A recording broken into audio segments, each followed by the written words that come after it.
Right. Hey, and welcome to statistics. So, this first section, there really isn't like an actual homework assignment over this. There are 6 questions within the chapter 2 homework, and they're the first 6 questions in chapter 2 that really cover chapter 1. Chapter 1, we're just going to kind of do a quick overview of it. So, uh, let's go ahead and get started with that and talk about some things. So, chapter 1 has about 4 sections, real quick, and each kind of give you some definitions and some things to look out for about just statistics in general. Um, Statistics, there are lots of definitions in your homework. There are going to be a lot of definition questions and things like that. So make sure that you definitely know these definitions as we go through. So section 1 talks about basically just what is statistics. So statistics, the practice or science of collecting and analyzing numerical data in large quantities, especially for the purpose of inferring proportions in a whole from those in a representative sample. Okay, so basically, it's collecting data and telling us what you found out about that data. That's statistics. Okay, that's what this whole little definition right here is talking about. It does mention numerical data, but there's also some other types of data that we're going to talk about. So it's not just numerical data, just so you know. But for the most part, in statistics, numerical data is generally what you're using. But there are other data types. So let me scroll down because I got some more information for you here. So statistics really relies on two concepts. I don't think there's anything. Oh, there we go. Data analysis. We'll talk about that here in a second. So statistics rests upon two major concepts: variation and data. Okay. So variation, it's a way to show how the data is dispersed or spread out. We're going to talk about that a little bit later. But when we talk about variation, we're talking about basically um, so that sample survey that I gave you guys to take as an announcement, variation would definitely be one of the things that you are going to see when we look at the number of apps you have on your phone, because that's going to vary from person to person. If you're a person that likes a lot of social media and Netflix and things like that, you're going to have probably lots of social media apps and entertainment apps like Netflix and Disney Plus and all sorts of other stuff on there. So you're going to have a lot of apps. But if you're a person that just uses the phone to talk, you're not going to have probably hardly any apps on there that you use. Okay. So there's going to be a lot of variation in the data that we collect on that. Some people are going to have high numbers, some people are going to have low numbers. That's what variation is talking about there. But more specifically, later on, you'll learn that variation really involves how spread out is the data. Another kind of idea on variation, the what's your favorite color question that I asked you. Um, if everybody said red is their favorite color, then obviously that's not a lot of variation. There's only one answer. Everybody answered red. Okay. So that's what we're talking about with variation. Data, of course, those are the observations that you or someone else records. Okay. And then what we do with those two, variation and data, we do what we call data analysis. It involves creating summaries of the data and explaining what these summaries tell us about the real world. That's what we're going to focus on, especially once we start in chapter 2. Okay. So, but right now, we're just going to kind of talk about the data in chapter 1. All right. So that's really what section 2.1 is about, just some definitions and talking to you about statistics. All right, section 2.2, we start getting into the data, which are variables for us. Okay, so variables, these are characteristics of people or things. So, for instance, in the survey that I sent out to you guys, we are going to be talking about variables for one of the questions being the apps on your phone. That's a variable. For another question, like the toilet paper, do you like the toilet paper coming off of the top or do you want the toilet paper coming out of the bottom? Okay, so that's a variable about the way that you like the toilet paper roll to unravel. Favorite color is a variable. Okay, so these are things that you're going to collect data about. What's kind of like the main idea? Okay, and so these variables, these types of data, fall into two categories. One of the categories, obviously, we talked about is numerical. Okay, numerical variables or numerical data, that means they're measurable. Okay, and it's quantitative. They're all quantitative, so they're all numbers. So, like for instance, if I asked you about what is your height, that's measurable because we can measure your height. How many apps do you have on your phone? We can count that up. That is measurable. Okay. How many times have you visited a theme park? Also, a question that I asked you on that survey. That's measurable because we can count that up. And it all has numerical answers. Now, the second type of data is what we call categorical. Okay. Let me go ahead and get rid of this. Categorical are all about qualities. Okay. Or sometimes we call it qualitative data. Now, categorical can be numerical, they can be numbers, but most of the time they're words. Like the one when I asked you about the toilet paper. Do you want it on top or do you want it underneath? Okay, top or bottom. Those are your two answers. That's categorical. When I ask you about your favorite color, that's categorical. Okay, so please know that sometimes with categorical variables, we can code them using ones and zeros, like an on-off switch. One meaning yes, it happened. Zero meaning no, it did not happen. Okay? So we have these two types. Let me talk just real quick about categorical, one more piece with that. Take if I asked you what your phone number was.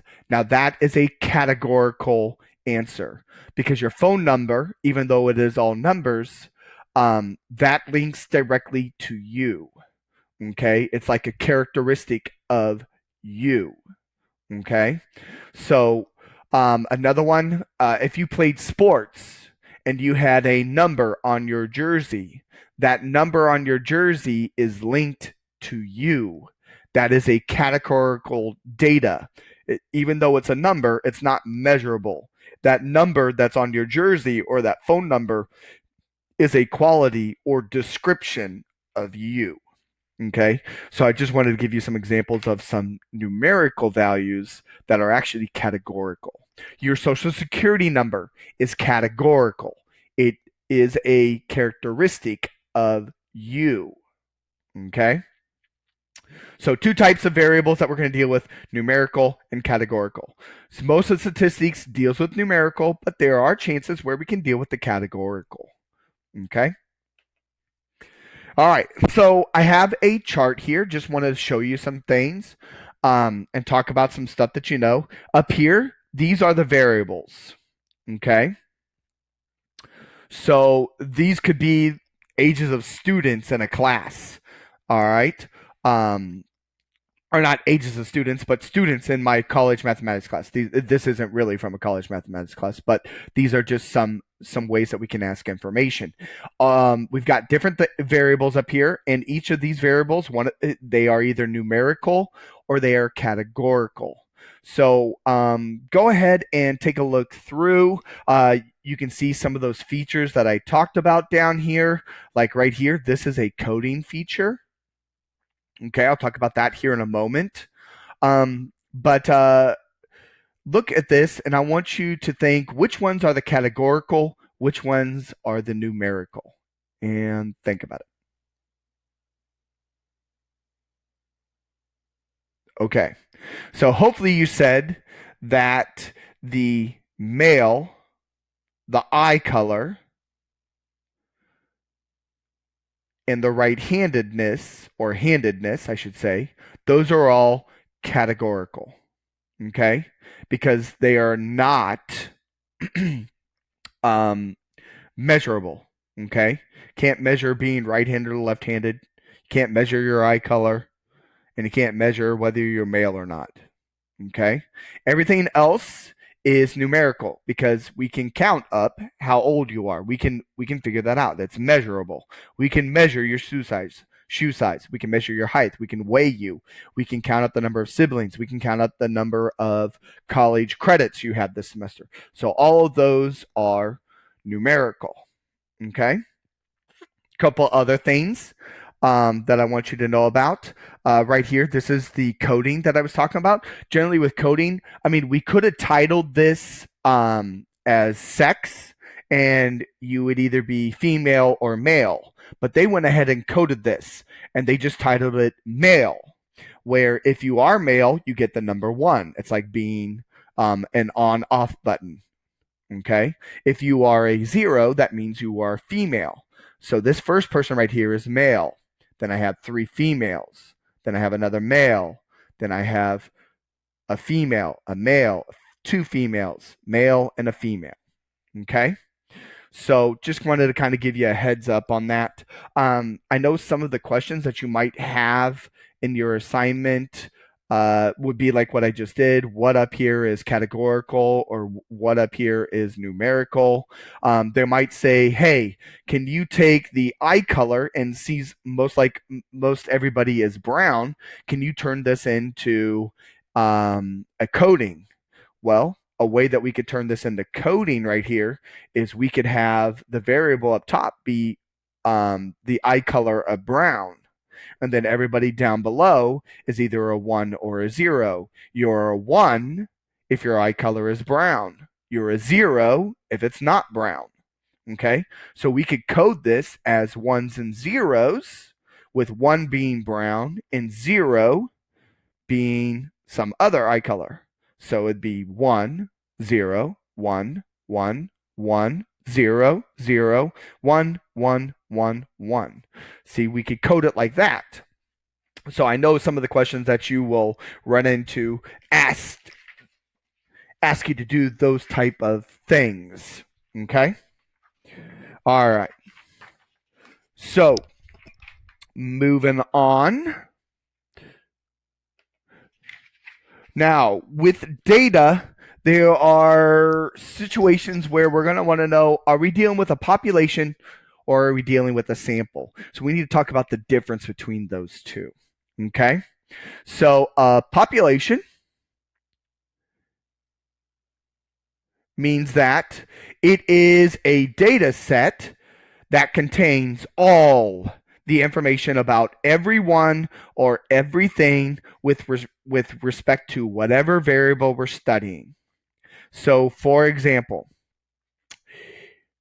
a population could be all Valencia students enrolled for summer term.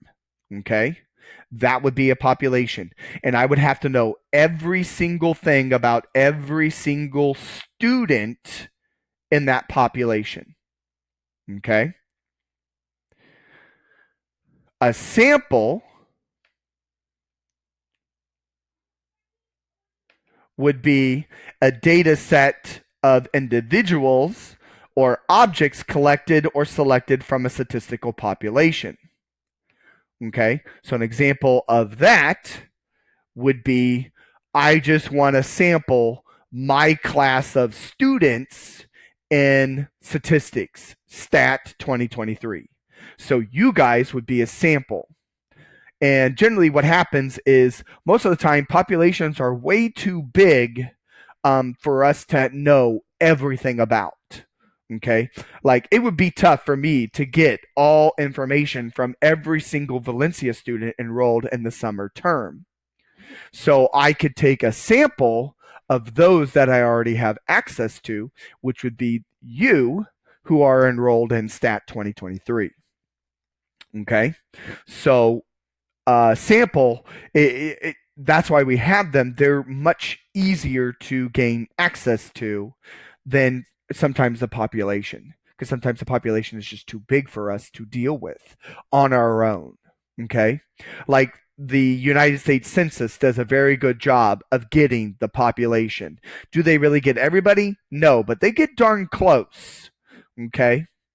Where a sample could be, maybe I tried to reach out to those that are just in the Osceola County.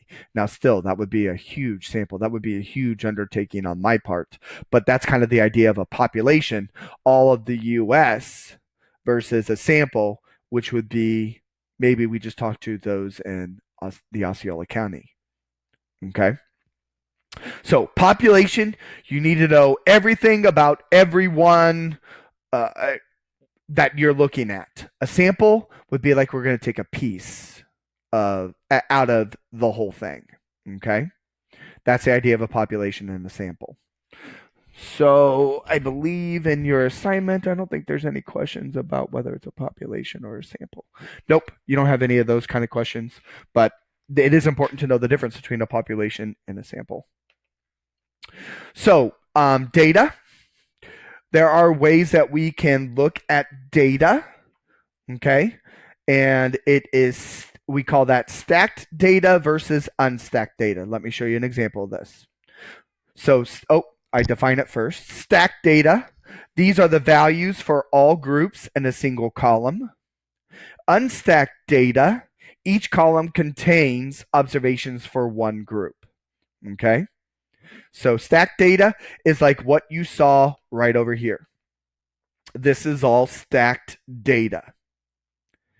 Unstacked data would be if I talked about the individuals, whatever this pertained to. Let's just say it pertains to a college mathematics class.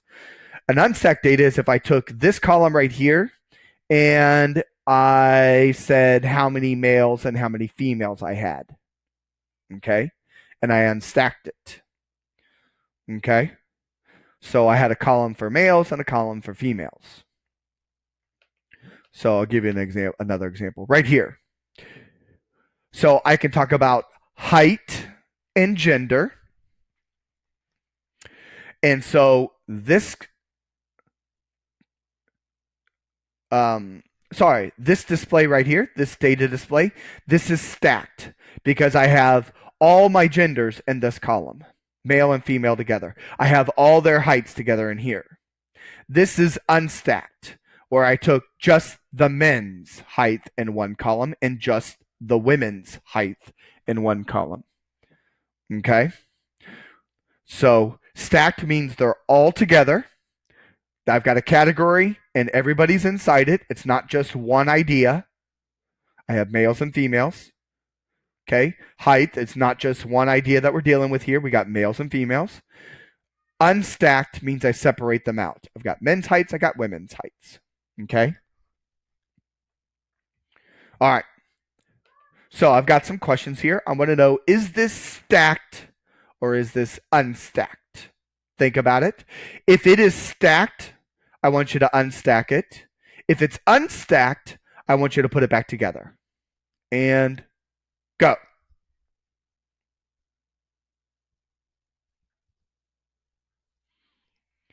Okay. So hopefully you said that this is stacked data. Okay. So in order to unstack this, that means we're going to need a column about the male brain. Sorry about my Egyptian hieroglyphics. Let me make this look better.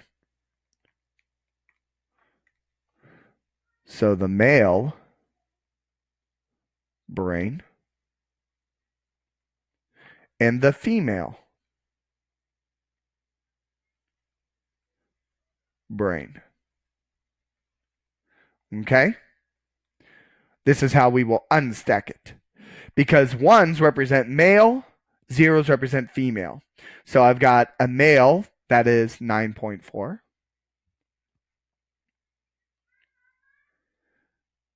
Then we've got a female that is 9.5. We've got another male 9.5 and a male 9.5, so two 9.5s.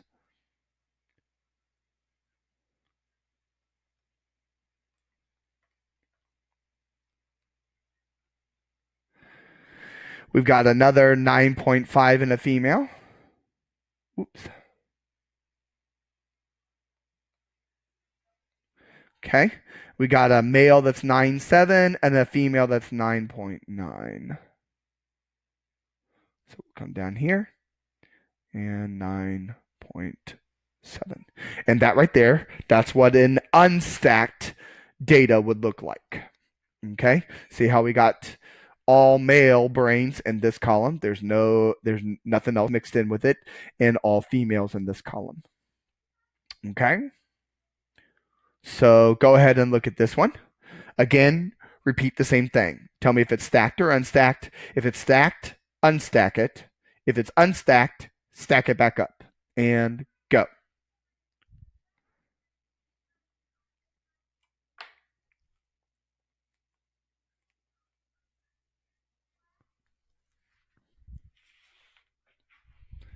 All right, so hopefully you had a couple seconds to look at this. And I think I might have given you a bad example here because my gut feeling is saying that this is stacked. Let me see where I grabbed this from real quick. This is my fault. So this is information about, wow, where did I grab this example from? Give me just a moment. I apologize for that. So this is the accompanying table gives the ages of some students in 2 statistics class. One class met at noon, the other met at 5. So these are their ages. So that would have been better if I put that in there. Okay. So with that now being known, these are the ages of students in 2 different classes. I should have put that in there. I will fix that for next time. Is this stacked or unstacked? And go. Okay, so hopefully you said this is unstacked. That was my fault for not putting that information in because that would be important information to know. So this is unstacked because this is all about my 5 p.m. class. This is all about my noon class. Okay, and these are the ages of 5 p.m. These are the ages at noon. So with that being said, that means we want to actually put these things back together. And really all we're doing is, since these are about ages, that means we're just going to have a column of ages. And it doesn't matter how you put this. We just need to put all these ages that we see right there in one column. And that makes it stacked. So 31, 34, 46, 47, 50. We had 24, 18, 21, and 2 20s. 18, 21, and 2 20s. Okay? And there is the stacked data. Okay? All right, that was my fault on that one. Kind of a trick question in the beginning. So this data was about the student ages in my 5 p.m. course and in my noon course. That makes it a little bit more understandable. Titles are always a good thing. Okay, so section 1.3. Section 1.3 just talks about how you can look at proportions of data. So they're just asking some simple algebra 1 type questions where you take percentages and totals and you figure out different things. Or they might want you to figure out some percentages on your own. So this is what the question from 1.3 is going to look like. There's not really a lot of information in this other than, they call percentages proportions. Okay, so in here, let's answer some questions. Let's do some things. Go ahead and you should know how to answer these anyway. But go ahead and pause the video, answer these 3 questions, and give them a shot, and then we'll talk about them. And go.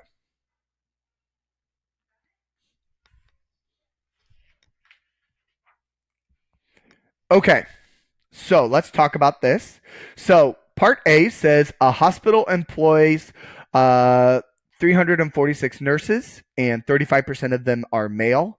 How many male nurses are there? Okay. So again, remember that the percentage is like a proportion. So you can set these up like proportions. So we know that the hospital has a total of 346. So that 346 is going to go down in the bottom because when you set up proportions, it's always part to whole. Okay, that's how percentages work. Part to the whole, or a piece of it to the total.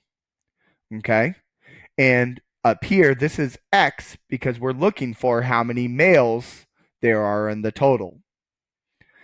Over here, this is where the percentage goes. You put your percentage on top, which is 35, and remember percentages are out of 100. So this is how we solve A.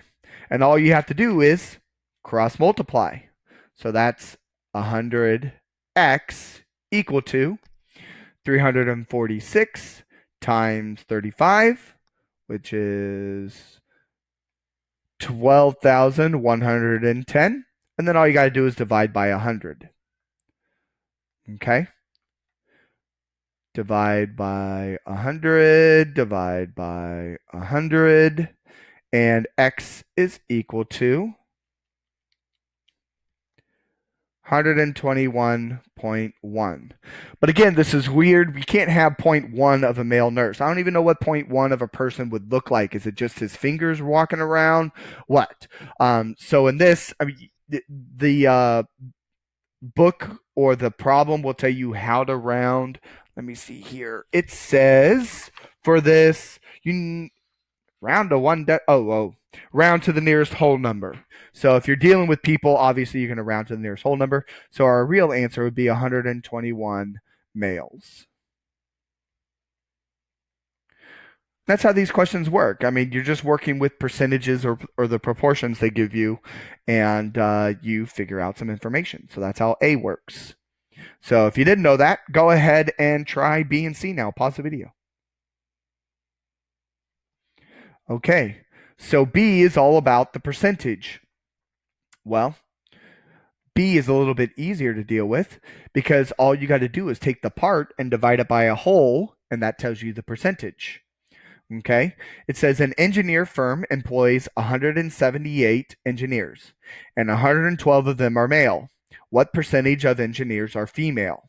Okay, so we know that we have 178 people, and we know that 112 of them are male. Well, if you want to get the females, all you got to do is subtract. So 178 minus 112 gives us 66. And then now if I want the percentage, I'm going to take 66 divided by the total. Okay? Because there are 66 females out of 178 employees. So 66 divided by 178 gives us 0.370786.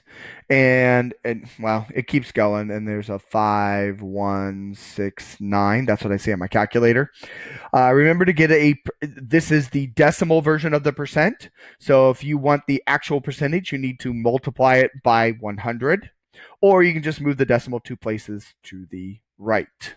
Okay, so our real percent is 37.07865,169. And the problem will tell you to round to 1 decimal place. So if we actually rounded this, in the end, our final answer will be 37.1%. Okay? So when you want the percentage, you just take the part divided by the whole. Okay? We got one more left. Let's talk about C. Okay? So it says a law firm is made up of 65% male lawyers or 169 male lawyers. What's the total number of lawyers at the firm? So we want to find the total. So again, this just goes right back to what we did in A. You're just going to make a proportion. Okay. Over here will be our part to whole, and this will be the percentage to 100. So we know our percentage is, I believe it said 65. Yeah. Over here, we do not know the total. That's what we're looking for. The part that we know, well, they said that we have 169 male lawyers. So again, all you do, you cross multiply and you solve. So 169 times 100 is 16,900 equal to 65x. Divide by 65 now. And x is equal to, and it will tell you to round to the nearest whole number. Okay, because again, you can't have a decimal of a person. That's just weird and scary. But this actually comes out to a whole number. 260 lawyers. Okay. And there we go. That's what section 1.3 is really all about. How you can take things that you know about proportions and solve for pieces and stuff like that. Okay. All right. So let's jump into that final section. Oh, something interesting here. Almost forgot about this guy. So it says, which model of car has the greatest risk of being stolen? This is a very good question, too. Not all of your questions in your assignments will be, find some numbers and things. Some of this is a little bit of analysis and knowing what's going on. So it says, which model of car has the greatest risk of being stolen?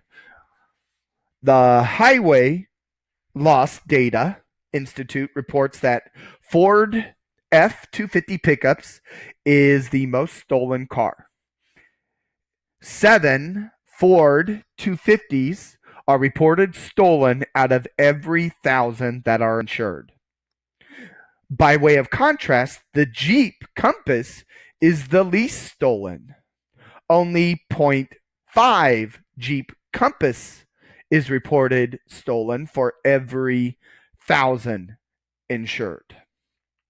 Okay. Why does the Highway Loss Data Institute report the thefts rather than the number of each type of car stolen? Okay.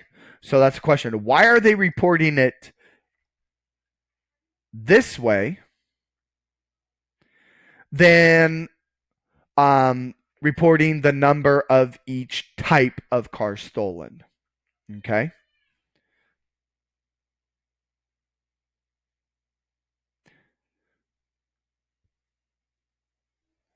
All right, so here's why they're reporting it this way.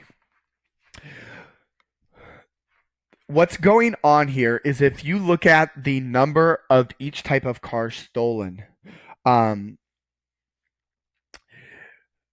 what you're looking up here is kind of like a percentage. Okay, that's what they're giving you here, are the percents to these. And what the percent does is it levels the playing field.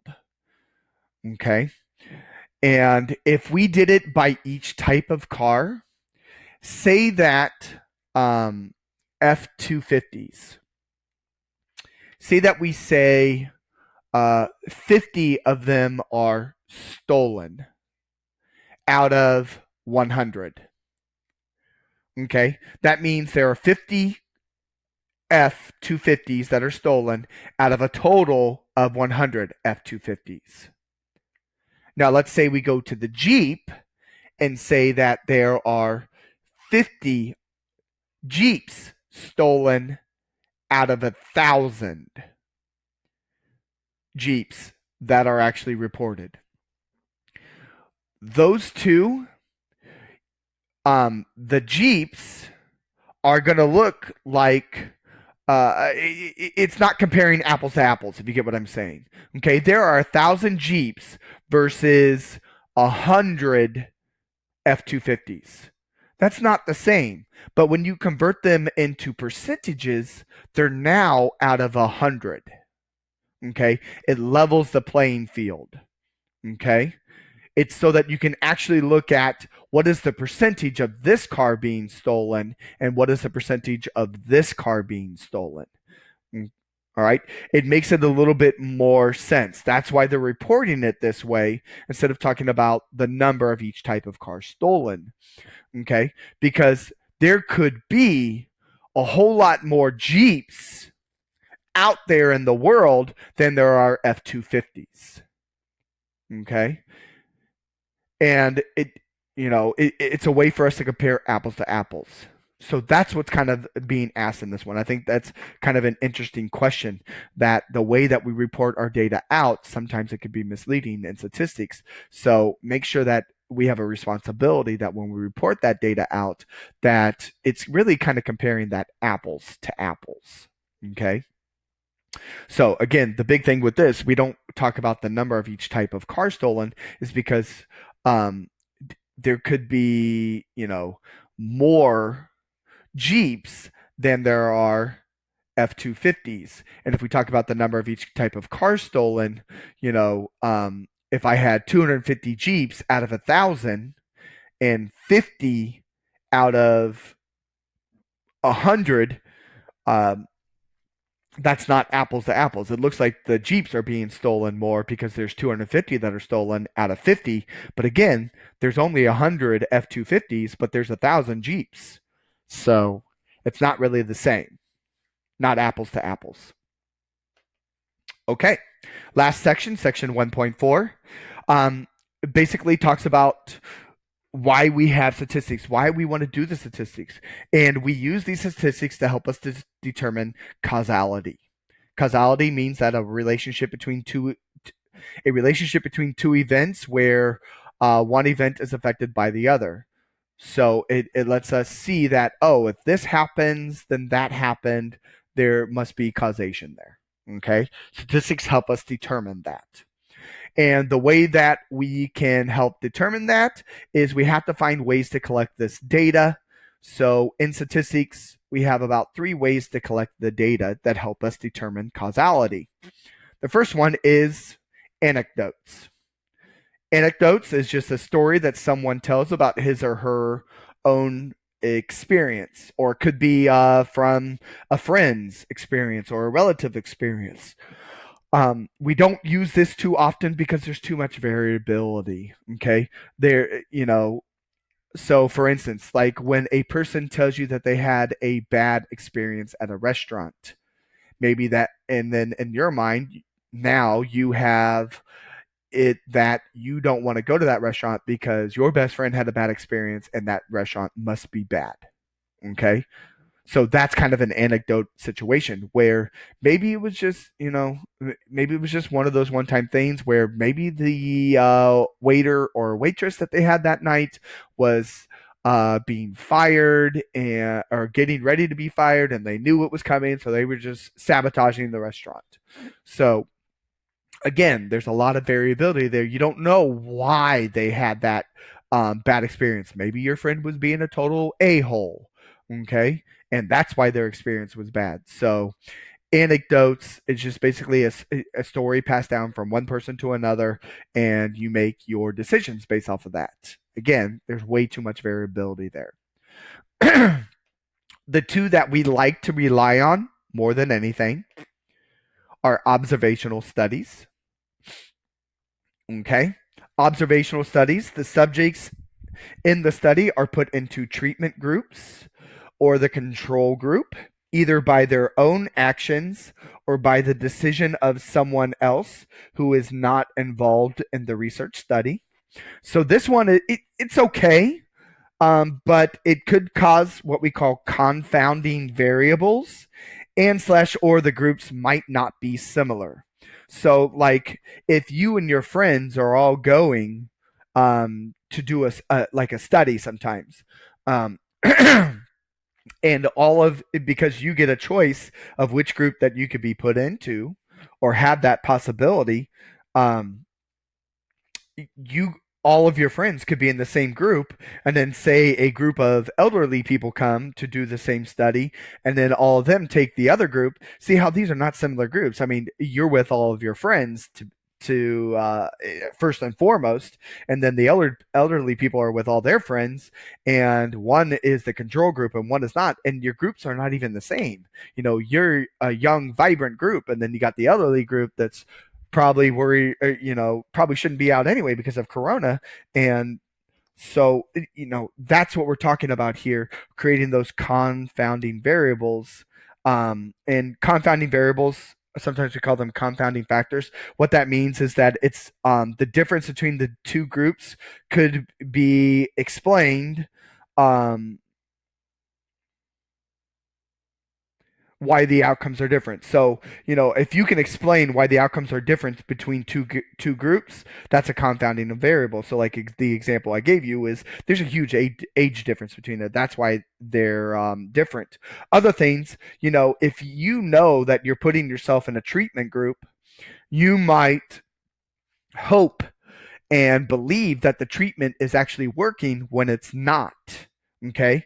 That's a little bit of what we call bias. Okay. So you could be creating your own kind of bias in the study because you know that you're in a treatment group and you're hoping that this works out for the best. Okay. Or if you know that you're in the control group, um, that could create bias, as well as the researchers, the people doing the study. If they know that you're in a treatment group or they know that you're the control group, they could treat you differently. So observational studies, they're good in some cases, but again, there are some things that make it less than stellar, like confounding variables, or your groups might not be similar in nature. And last but not least, we have what we call controlled experiments. This is the best way that we like to collect our information to help determine causality. Okay, controlled experiments. Researchers take control by assigning subjects to the control or treatment group, and this is the best way to collect data. Okay, now I know it says the researchers take control by assigning the subjects, so it seems like the researchers knows what's going on. But there are ways to assign groups where the researcher will not know which group is which. Okay, so that will help also eliminate some of that bias that could occur. Okay, so let's talk about controlled experiments just a little bit more.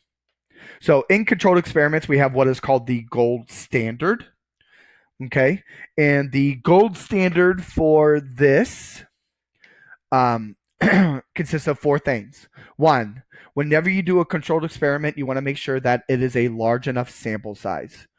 Okay. Uh, Controlled experiments where they have small sample size uh, generally don't develop that great of results, or the results might be skewed. So you want to make sure that your sample size is large enough. And when we talk about sample size later on, we'll give you some guidelines for the sample size and how to know what is large enough and what is not large enough. Okay. So the next one, this talks about controlled and randomized. This is all about grouping. How do we put people into their groups? Okay. How do we assign them to the control group? How do we assign them the, excuse me, the, the treatment group? That's what I was trying to get out. Okay. So, a lot of this right here can be controlled by outside companies. So it is okay to bring in an outside company to help you randomize it. You could also, there are ways to have a computer do it for you where they completely randomize everything for you. Okay, so that way people are put into groups according to some sort of computer algorithm. Okay. Now, the next thing, this is a huge part of this, is it is best when you do a controlled experiment that is what we call double blind. Okay? What blind means is that either you as the researcher or you as the participant doesn't know what group you're in. Okay? So A single blind experiment could be that the researcher knows which groups are what, but the participants do not. So that would be like a blind participant experiment where the researcher knows what groups are what, but the participants do not. The researcher blind, okay, another way to single blind an experiment. A blind researcher means that maybe the participants know what groups they're in, but the researcher does not. Okay, so maybe a computer told what group each person is in, but the researcher has no clue which group it is. So that's a blind researcher right there when they don't know what group is what. The best one is to do the double blind, where both the researcher and the participants do not know which group is what. And again, you have a company or a computer that generates that, and it just says, hey, these people are in this group, and they call it group one. These people are in group two, and you don't find out till later on as a researcher that group one is the treatment group and group two is the control. And then you, as the participant, it just says group one. You don't know whether it is the control or the treatment, so it's a double blind. Both the researcher and the participants are blind to the knowledge of what group they're actually in or what group they're actually observing. And then also in a controlled experiment, we like placebos. If you don't know what a placebo is, a placebo, generally sometimes they refer to this kind of like a sugar pill. But a placebo for us, it gives you a way to control for different possible differences between groups that occur simply because some subjects are more likely than others to expect their treatment to be effective. This is a way to kind of control that. Okay, so some ways that they do this is a pill, a vaccine, some other form of treatment. Often those that receive it often feel better when the treatment actually does absolutely nothing. So the placebo effect is like you're telling them that you're giving them something, but that something has no bearing on them, like a sugar pill.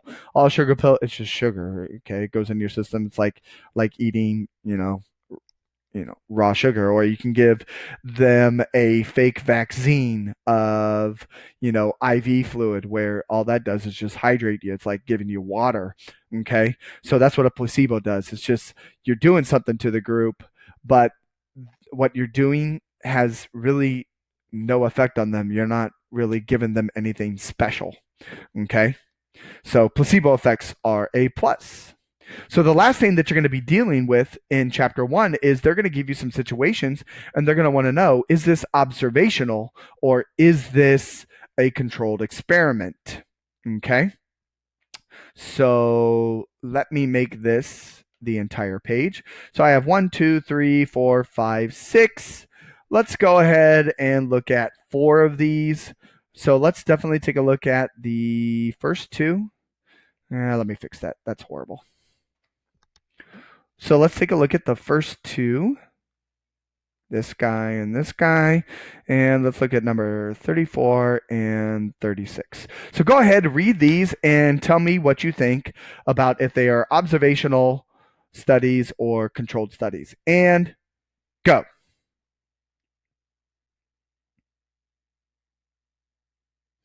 Okay, so the first one, 31.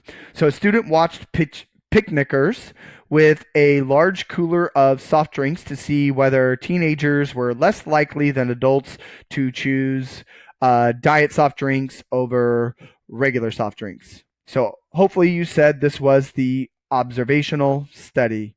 And again, it's purely observational. You're watching it from the outside. They're not even in treatment groups or anything like that. So it's definitely not a controlled experiment. Okay, number 32. Records of patients who have broken ankles are examined to see whether those who had physical therapy achieved more ankle mobility than those who did not. Okay, so this one, hopefully on this one, you also said this will be observational. Because again, you're not putting anybody into groups. Okay, you're observing what happened. Okay, that's a big part of observational studies. Okay, number 34. Patients with Alzheimer's disease are randomly divided into two groups. One group is given a new drug. The other is given a placebo. After 6 months, they are given memory tests to see whether the new drug fights Alzheimer's better than a placebo. This one is definitely a controlled experiment. Okay, because you can see that it's talking about placebos, and being divided into two groups. Okay, definitely has some of those aspects of that controlled experiment. Granted, it's not a gold star, but it's definitely on its way. Okay, and the last one, it says a local public school encourages but does not require students to wear uniforms. The principal at the school compares grade point average of students at the school who wear uniforms with the GPAs of those who do not wear uniforms to determine whether those wearing uniforms tend to have higher GPAs. Okay? Again, this is observational study. Okay? All right. So, if you want to know about the 33 and the 35, text me, email me, come to one of our Zoom study sessions. But that right there wraps up chapter 1 and what you need to know. This is the first 6 questions in that chapter 2 homework. It's just a nice little overview. Thanks for stopping by, statistics students, and I'll see you next time.